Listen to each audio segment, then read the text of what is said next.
Wah, yan. Manawagan ta di mga barangay official nga di barbarungan nga nanalo.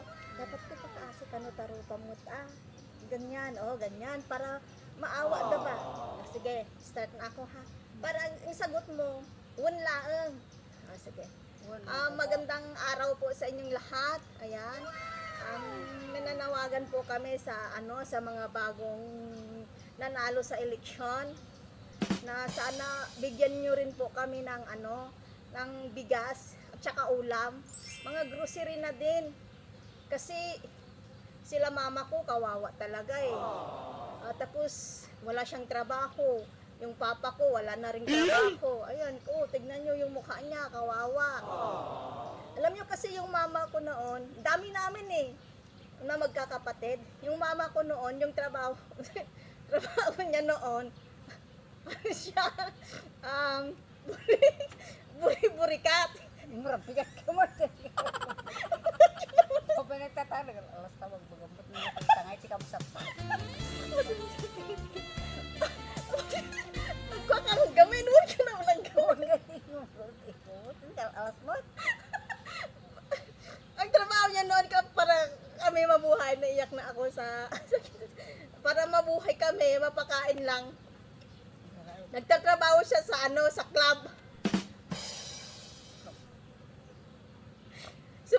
Sumasayaw siya noon. Ayan, pagdating niya ng gabi, ng madaling araw, may dala na siyang bigas. Ngayon, wala nang may gusto sa kanya na makipagtibol kasi matanda na siya. Ayan, tapos yung papa namin, lagi niyang pinapagalitan kasi nagbago naman yung papa ko, dating magnanakaw.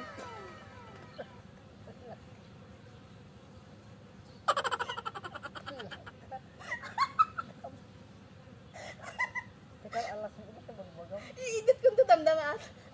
Awan lang gamin. Dati siyang magnanakaw, galit na galit kay nagtigil na si papa ko sa pagnakaw. Ngayon, inuutosan niyang magnakaw ulit ng kalabaw, baka.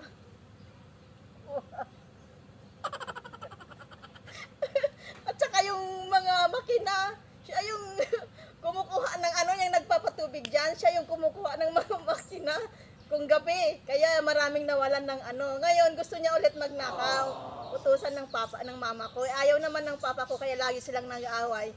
Ngayon, wala na silang bigas. Kaya nananawagan ako sa sa mga barangay official na dapat sana bigyan din sila kasi kawawa Ayan, wala na siya. Tapos marami kaming magkakapatid, iba-iba yung tatay. Murabigat ka. Tawag bagam.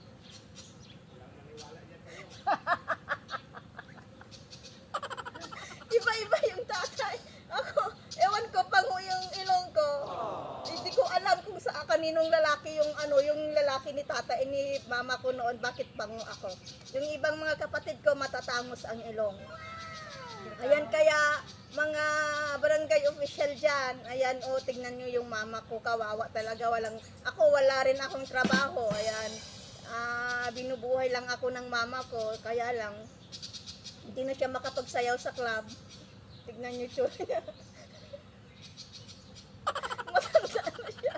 Kaya mga barangay official dyan na nanalo, sana naman po bigyan nyo po siya ng bigas at saka grocery. Ayan, nagpasalamat ka, Salamat po.